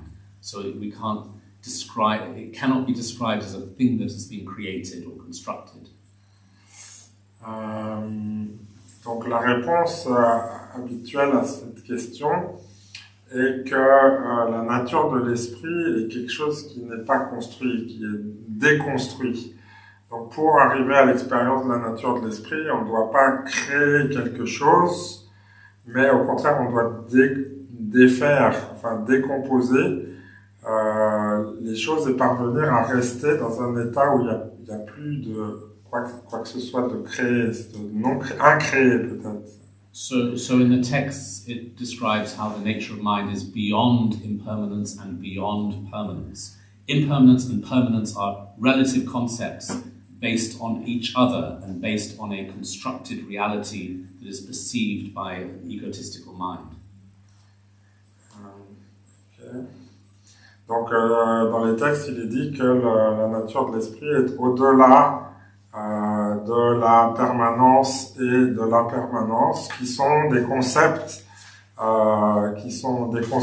relatifs l'un à l'autre, des fabrications relatives l'une à l'autre, et donc la nature de l'esprit est au-delà de ces concepts. One more question before we move on. Yes? Would it be therefore correct to say that it is neither permanent nor impermanent? it's beyond these concepts of permanence and impermanence. So permanence and impermanence are relative concepts related to each other. In the teachings, it describes that the mind has to go beyond the relative into the absolute. Donc la question était, est-ce qu'on peut dire alors que la nature de l'esprit n'est ni permanente ni non permanente? Et donc les concepts de permanence et d'impermanence sont des concepts relatifs qui dépendent l'un de l'autre pour exister. Et donc la nature de l'esprit est au-delà des concepts, au-delà de ces concepts.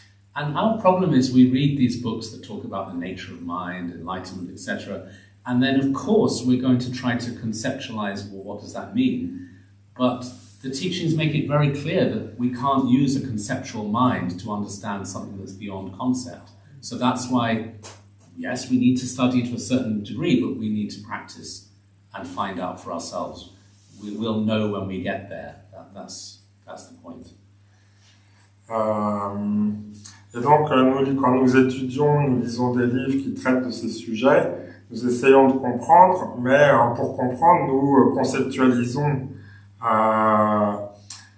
Donc, bien sûr, nous devons commencer par étudier, par réfléchir, par conceptualiser, mais au final, nous devons trouver par nous-mêmes, trouver la réponse par nous-mêmes dans notre expérience, et donc aller au-delà des concepts, mais c'est quelque chose qui doit être vraiment une expérience impersonnelle.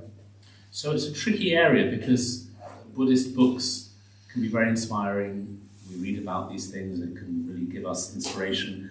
But on another hand, it can hold us back. So I personally don't read books about Mahamudra, nature of mind, etc., because I feel it's going to fill my head full of ideas, and I want to practice and eventually, hopefully, reach there unencumbered by words and ideas. So I tend to read books about the 4 ways of changing the mind. Donc en effet, lire des livres qui parlent de la nature de l'esprit et de tous ces concepts très élevés, c'est quelque chose d'inspirant. Mais personnellement, moi j'ai tendance à ne pas lire ce genre de livres qui parlent de choses très profondes de manière conceptuelle, parce que j'ai peur que ça encombre mon esprit justement avec un tas d'idées, de concepts sur quelque chose qui est au-delà de ces idées, de ces concepts. Donc je préfère me concentrer sur la pratique et essayer d'en faire quelque chose, d'intérioriser la pratique. Donc je lis plus des livres justement qui parlent des 4 pensées qui tournent l'esprit vers le Dharma. C'est plus bénéfique pour ma pratique. There's such a beautiful story about how Milarepa had a student who was a shepherd boy. His job was to look after the sheep, and he had no education, nothing, and he became a student of Milarepa. Il y a une très belle histoire dans la vie de Milarepa à propos d'un jeune berger qui s'occupait des moutons, qui avait absolument pas d'éducation et qui est devenu un des proches disciples de Milarepa. And he'd go to Milarepa for instruction, and Milarepa would say, "Go and try and find your mind. Does your mind exist? Does it not exist, etc."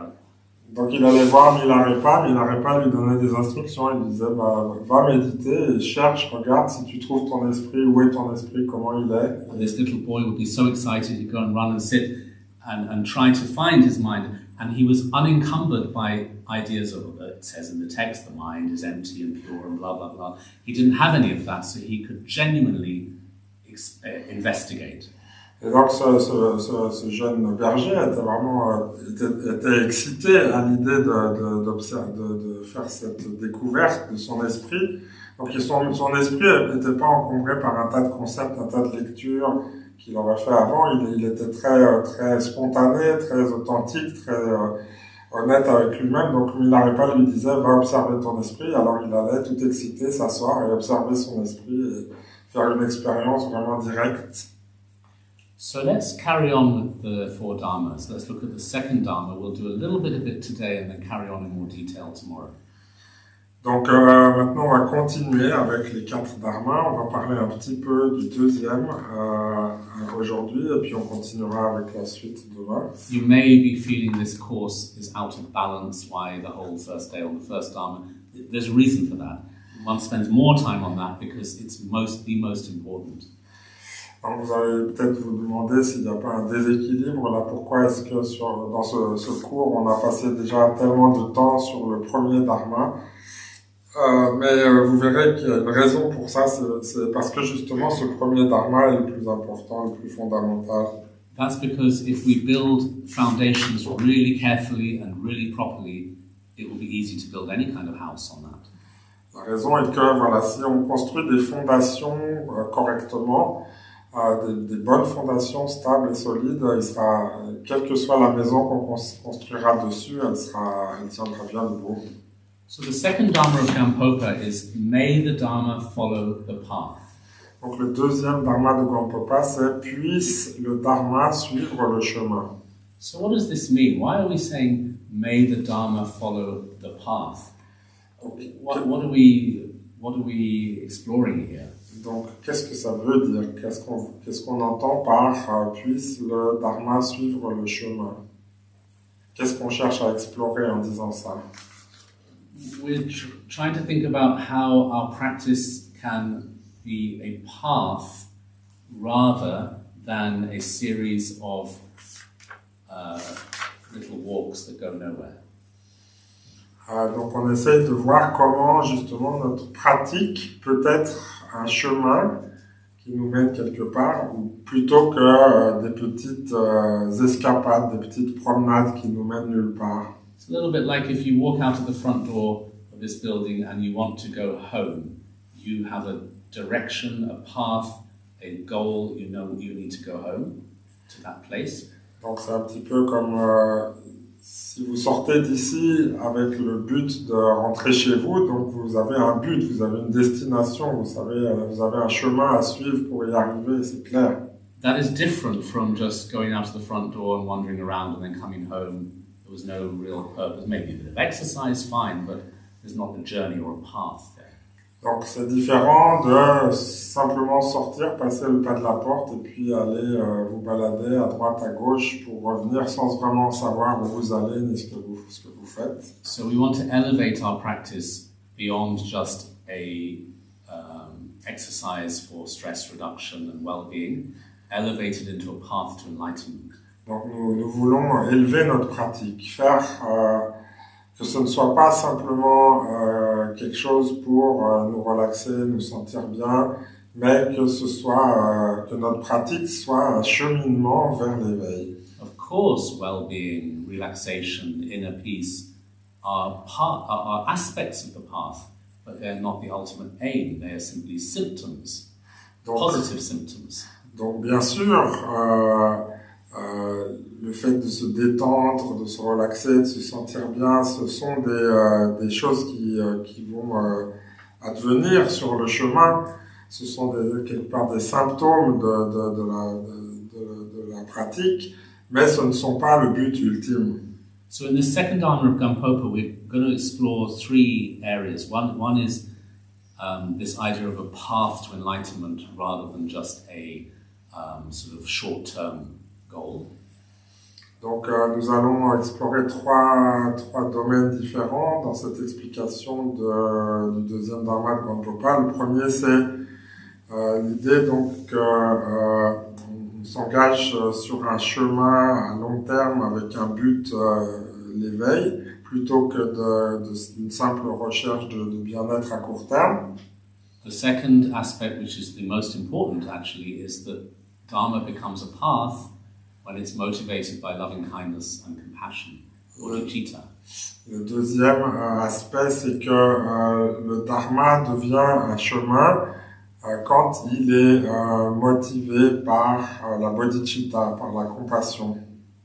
And the third aspect is to look at what is the definition of a path and how to work with obstacles. Et le troisième aspect, c'est quelle est la définition d'un chemin, d'un cheminement, et comment gérer les obstacles que l'on rencontre en chemin. So actually I want to start with the third one. I want to start by exploring together what do we mean by a path. Donc je voudrais commencer par explorer le troisième. Donc c'est qu'est-ce qu'on entend par un chemin. Very interesting to think about the definition of a path. A path relies on obstacles. C'est intéressant de réfléchir à la signification de ce qu'est un chemin. Un chemin est défini par rapport aux obstacles qu'on rencontre dessus. A path only exists as a way through obstacles. Un cheminement n'existe que par la manière dont on surmonte les obstacles qu'on y rencontre. Let's think of it in this way. If you have a very dark forest, people make a path through the forest to get to the other side. But that path can only exist because of the presence of the dark trees around it. Otherwise, it doesn't have any meaning. Donc, si on prend l'exemple d'un chemin que l'on va tracer à travers une épaisse forêt pour arriver de l'autre côté de la forêt, donc le chemin ne peut exister à travers cette forêt que parce qu'il y a cette forêt dense autour à traverser. So, in that sense, a path depends entirely on the obstacles it is helping one to work through. Donc le chemin n'a de sens que par rapport aux obstacles que nous allons devoir surmonter pour arriver au bout de ce chemin. So what is being suggested here is that for our Dharma to become a path, we need to learn how to work with obstacles, difficulties, and suffering. These are crucial elements for our training. Ce que ça veut dire, c'est que pour que notre Dharma devienne un chemin, il faut que nous apprenions à gérer, à résoudre, à surmonter les obstacles, les difficultés qui vont apparaître sur le chemin. Donc c'est un point crucial, essentiel de la pratique. And even outside of the world of Dharma, if one looks at art, literature, music, movies, all of that relies on what's called tension points. There has to be a tension point in the journey for it to be of any meaning. Donc, si on regarde dans les choses du monde, au niveau des arts, donc que ce soit la littérature ou la peinture, les arts, les films, etc., pour qu'on parvienne à quelque chose, à transmettre quelque chose, il faut qu'on rencontre qu'on résolve un point de tension à un certain moment. Isn't that what all great art and literature is about? Is the brave hero or heroine is working through obstacles to attain freedom in some way, or handling the suffering, a path through the suffering to achieve something. Every great book or piece of literature or film or theatre is based on that idea, isn't it? Donc,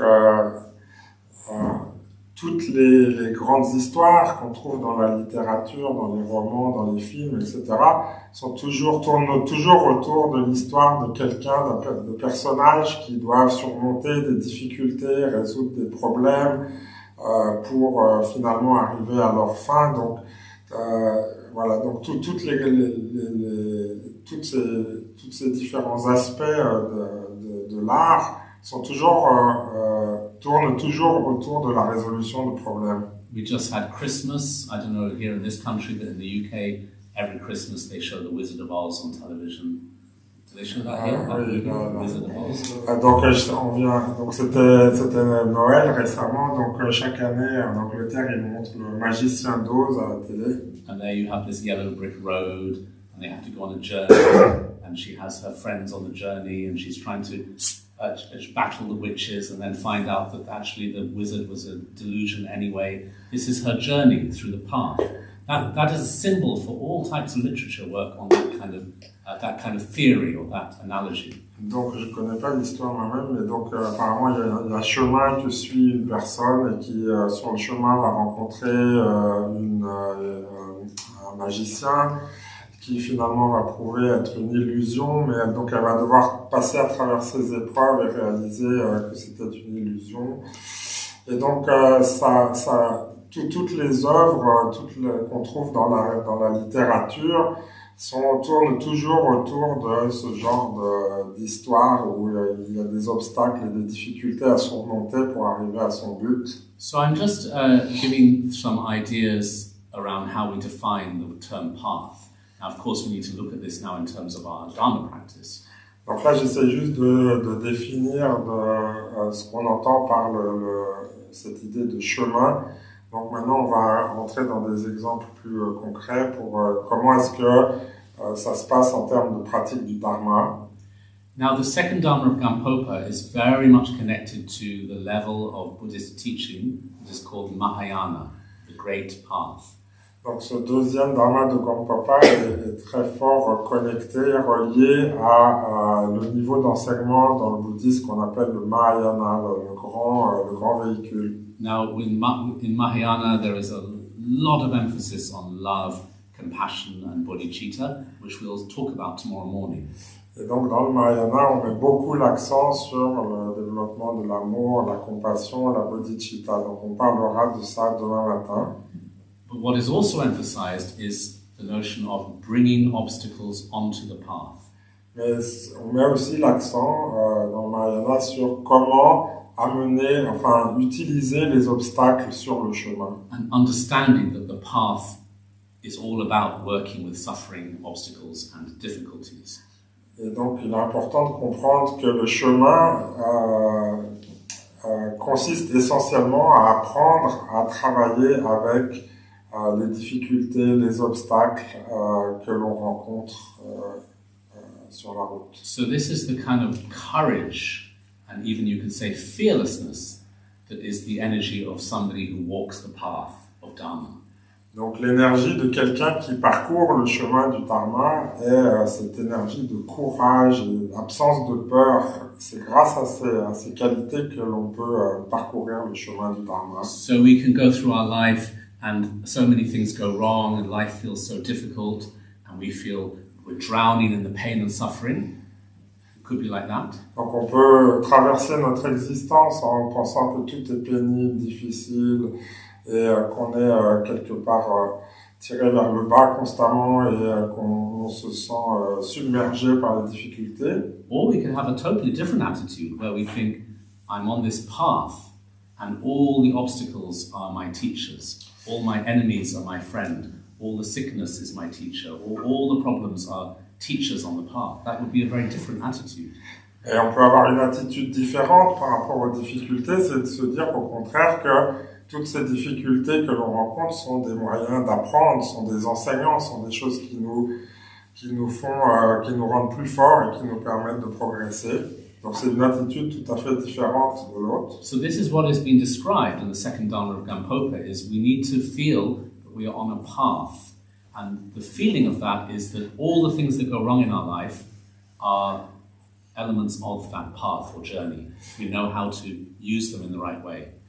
Et donc, ce qui est expliqué dans ce deuxième dharma de Gampopa, c'est que justement toutes ces difficultés que l'on rencontre sur le chemin sont des éléments du chemin et constituent le chemin en lui-même. Et donc, il faut que nous les comprenions de cette manière-là. So, the main teaching of the second Dharma of Gampopa is compassion. And compassion begins with knowing how to deal with one's own pain. Donc le principal point dans ce deuxième dharma de Gampopa concerne la compassion. Et l'apprentissage de la compassion commence par apprendre à comment gérer nos propres souffrances. So, if we can work like that, then we are learning to have compassion for ourselves, for the world, for our experiences, for others. A whole experience of compassion, all 360 degrees. Et donc nous commençons par comprendre nos souffrances, avoir de la compassion pour nous-mêmes, et ensuite on développe cette compassion de manière à ce qu'elle devienne globale à 360 degrés, pour qu'on puisse avoir de la compassion pour tous les êtres. It's very easy to have compassion when everything's going well, or to have compassion for little bunny rabbits and nice things, but to have compassion for difficulties is more brave. Donc c'est très facile d'avoir de la compassion quand les choses vont bien pour les petits lapins, mais c'est plus difficile d'avoir de la compassion face à toutes les difficultés qu'on rencontre dans la vie. We want to grow our strength mentally. Dharma is about the mind, so we want to grow mental strength, don't we? Ce que nous cherchons, c'est de développer notre force intérieure, la force de notre esprit, de notre mental. But how do you grow strength? You can only grow strength if there's some kind of resistance to push against. Mais comment développer justement notre force, notre résistance? Vous pouvez seulement développer de la force et de la résistance quand il y a quelque chose qui vous résiste justement et qui vous oblige à pousser. For example, if you're growing physical strength, if you go to the gym, you've got to lift weights, you don't lift feathers. Donc, par exemple, si vous allez à la salle de sport, si vous voulez vous muscler, vous n'allez pas soulever des plumes, vous avez besoin de soulever des poids. So you put weights on the weightlifting machine and you pull the bar down, and because of the resistance and the the struggle of the weights, you build muscle. Et donc vous allez à la salle de sport et vous allez mettre des pièces de métal et ensuite les soulever. Et à cause de la résistance que crée justement le poids et la difficulté qu'il y a à les soulever, ça va vous forcer, ça va développer vos muscles. So if it's like that with physical exercise, it must be the same with mental. If we're trying to grow the strength of mind, our strength of character, the obstacles are what make us strong. Et donc il en va de même avec notre mental, avec notre esprit. Ce sont les obstacles, les difficultés qui présentent de la résistance, qui nous aident à renforcer notre force mentale, notre force d'esprit. So if we're looking for a Dharma path that is all like a bed of roses and everything's fun and pleasant and nice, we're not going to learn anything. We need those dark trees next to the path so that we learn how to go through the forest effectively. Donc voilà, si on cherche un chemin de dharma qui soit bordé de roses et où tout est doux et tout se passe bien, ça va pas nous aider énormément. Donc nous avons besoin de ces obstacles, de ces difficultés, de cette sombre forêt à côté de nous qui nous aide à progresser sur le chemin. So this is why the Mahayana is called the path of transformation. And one needs the mud in order to grow the lotus. C'est pourquoi on parle du Mahayana comme du chemin de la transformation. Donc on a besoin de la vase, de la terre pour que puissent pousser les lotus. I remember Akron Rinpoche used to often give the example of compost. Akron Rinpoche donnait souvent l'exemple du compost. He said compost is made from all the rotten vegetables that normally you would throw away, but if you know how to use them correctly, it makes your field grow. Donc le compost est fait de tous les déchets, de tous les déchets organiques qu'on peut récupérer. Donc si on les laisse tels quels, ils vont pourrir. Mais si on sait comment les utiliser, ça peut permettre aux choses de pousser dans les champs. So this is all talking about how suffering can help us grow and it can be useful, and that is what defines the path. Donc c'est une image pour nous montrer comment la souffrance peut être quelque chose qui nous aide à grandir et à progresser sur le chemin.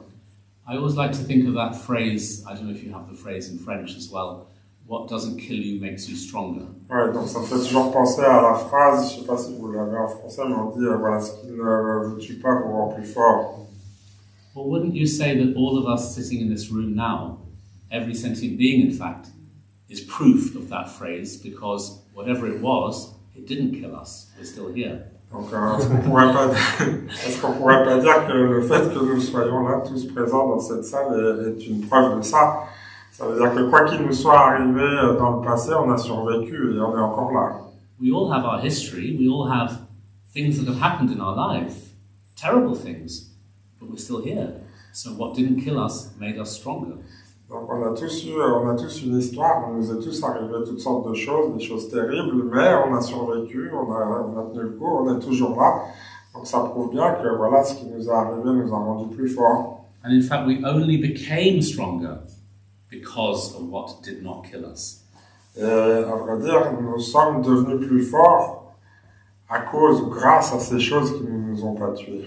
So this is all describing the courageous nature of walking the path of bodhicitta. Donc tout ça pour décrire la nature courageuse du chemin de la bodhicitta. So to see enemies as teachers, to see difficult situations as teachings, to have that kind of attitude is what is required for walking the path. Et donc voir nos ennemis comme des enseignants, voir les situations difficiles comme des enseignements, tout ça sont des choses qui vont nous permettre de nous développer et de progresser sur le chemin. Now, without meditation practice, how can we do that? It's not possible, because then we just sit and try to grit our teeth and say, okay, I'm going to face this. That's not going to work. Donc maintenant, comment est-ce qu'on peut y arriver sans méditer? Si on ne médite pas, qu'est-ce qu'on va faire face aux difficultés? On va juste serrer les dents et dire qu'est-ce que je vais pouvoir faire? But meditation practice gives us the strength to move towards difficulty with a non-judgmental, compassionate mind. Et donc la méditation va nous aider, va nous donner les moyens de faire face et de nous confronter aux difficultés avec un esprit sans jugement et avec compassion. Meditation gives us a greater ability to observe our suffering and to understand that our awareness is greater than our pain. Et donc la méditation nous donne la force d'observer nos souffrances et de réaliser que notre conscience est plus forte que la souffrance, que la douleur. So in the Tibetan Buddhist tradition especially, there's quite a long history, a long tradition of meditators wanting to test themselves by walking in the fire, metaphorically. Donc dans l'histoire du bouddhisme, on a beaucoup d'exemples de pratiquants qui ont voulu se mettre à l'épreuve, littéralement en voulant marcher sur le feu, sur les braises. So it's not like some kind of torture, lying on a bed of nails and torturing one's body, not like that, but more about staying relaxed in the middle of an obstacle. Donc il ne s'agit pas de s'auto-flageller ou de dormir sur des planches à clous ou de s'infliger des tortures d'une manière ou d'une autre, mais plus sorry, what's the last bit? Oui, d'apprendre à se relaxer dans la confrontation avec les obstacles. So the practice of walking the path is very much about being comfortable with the uncomfortable and being okay in oneself even when things are difficult. Et donc la pratique est d'apprendre à essayer d'être à l'aise quand on est mal à l'aise, et d'apprendre à faire face donc aux difficultés que l'on rencontre. Now, the way to practice this is to begin with very, very small things and then build up from there. So, being able to stay present and stay relaxed in little moments of discomfort and learning how to work like that and then build from there. Donc la manière dont on développe ça, dont on pratique ça, c'est qu'on commence avec des choses faciles, avec des choses simples, apprendre à essayer de se détendre dans des moments d'inconfort, mais légers, disons. Et puis, on part de là pour développer cette capacité de plus en plus. So tonight's homework is when you leave here, you have an amazing opportunity to practice this because you're going to be traveling. Donc, le devoir pour ce soir à faire, c'est que quand vous allez quitter le lieu ici, vous allez devoir rentrer chez vous et pour ça, vous allez devoir voyager. Because you're going to go home in a car or walking or bus or transport. And there's so many opportunities there where we feel stuck, we feel impatient, and the body wants to rush forward, but it can't. And in those moments, you can relax into the discomfort. Et donc, voilà, sur le chemin, il y a tellement d'opportunités qui peuvent surgir. Donc, par exemple, si que vous rentriez en voiture ou en métro ou autre, il va peut-être y avoir des retards, des ralentissements, des embouteillages ou bien des choses qui vont vous énerver ou vous rendre impatient. Donc tout ça, c'est dans ces moments, quand vous rencontrerez ces moments d'inconfort, vous pourrez vous entraîner à essayer de vous détendre dans ces moments. Some teachers call this leaning into the sharp point. Leaning into the sharp point. Like there's a sharp point and you lean into it. Ah oui, donc certains enseignants décrivent ça en utilisant l'image de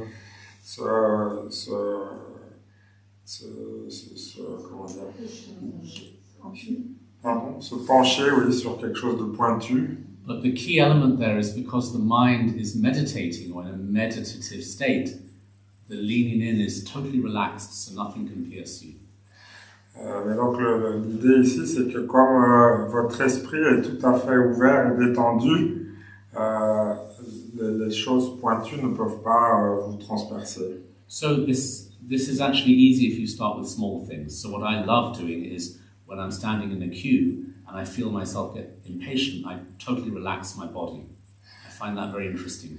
Et donc, la clé de tout ça, c'est de commencer avec des choses très simples, très faciles. Donc moi, par exemple, je trouve que la manière dont je pratique ça, c'est que par exemple, quand je fais la queue quelque part et que je sens que je commence à être tendu, impatient parce que ça va pas assez vite, j'essaye de complètement détendre mon corps et je trouve que c'est très intéressant comme expérience. Because then you're learning to meet discomfort with comfort.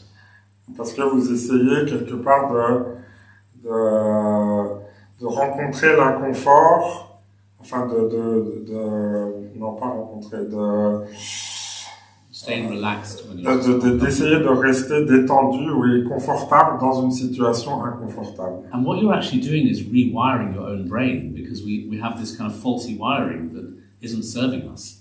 Et donc, qu'est-ce qu'on fait à ce moment-là? C'est qu'on essaye quelque part de recabler un peu différemment nos neurones, parce qu'on est câblé d'une certaine manière à réagir toujours de la même façon. Ici, on essaie de changer notre façon de réagir. The faulty wiring is like this.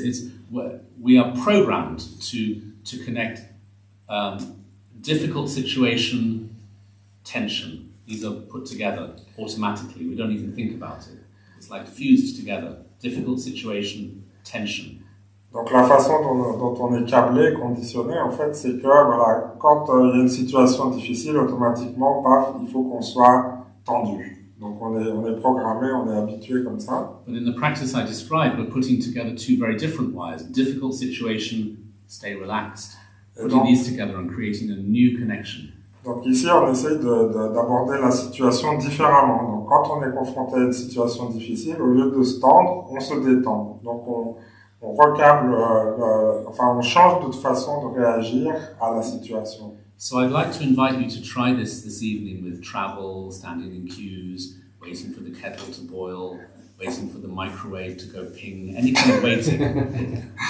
Donc j'aimerais vous inviter à essayer de faire ça ce soir, quand vous partirez d'ici, donc ce soir, si vous faites la queue, vous êtes dans les transports, vous vous sentez inconfortable, ou bien une fois rentré à la maison, si vous sentez un peu d'impatience pendant que la bouilloire chauffe ou en attendant le déclic du micro-ondes. Donc à chaque moment où vous sentez ce moment d'inconfort, d'impatience, essayez de vous détendre. And then tomorrow morning, I'll talk about how such a simple exercise becomes the starting place for developing bodhicitta, compassion. Et demain, j'expliquerai comment de simples exercices comme cela peuvent devenir des points de départ pour le développement de la bodhicitta, l'esprit d'éveil. I find this approach very helpful because otherwise we look at these very grand concepts such as unconditional love for all beings. It sounds very idealistic. How do you even climb that ladder? I think if we start in these very practical steps, it can feel more meaningful. Voilà, je pense que c'est... parfois on parle de ces concepts de compassion universelle pour tous les êtres, etc. Mais ça paraît tellement loin de nous, c'est comment est-ce qu'on fait même pour arriver jusqu'à ce stade-là, tandis que des petites choses très simples comme ça, à mon sens, sont plus proches de nous et nous permettent d'appliquer ça dans notre expérience. So just try it tonight and then we'll talk about it tomorrow in terms of compassion training. Donc essayez de le faire ce soir si vous voulez bien, et puis on en reparlera demain et on contextualisera ça avec notre cheminement et notre entraînement de l'esprit. So thank you very much for spending today with me. I really appreciate your time. Thank you. Merci beaucoup d'avoir pris votre temps pour venir être avec moi aujourd'hui. J'apprécie beaucoup. Merci.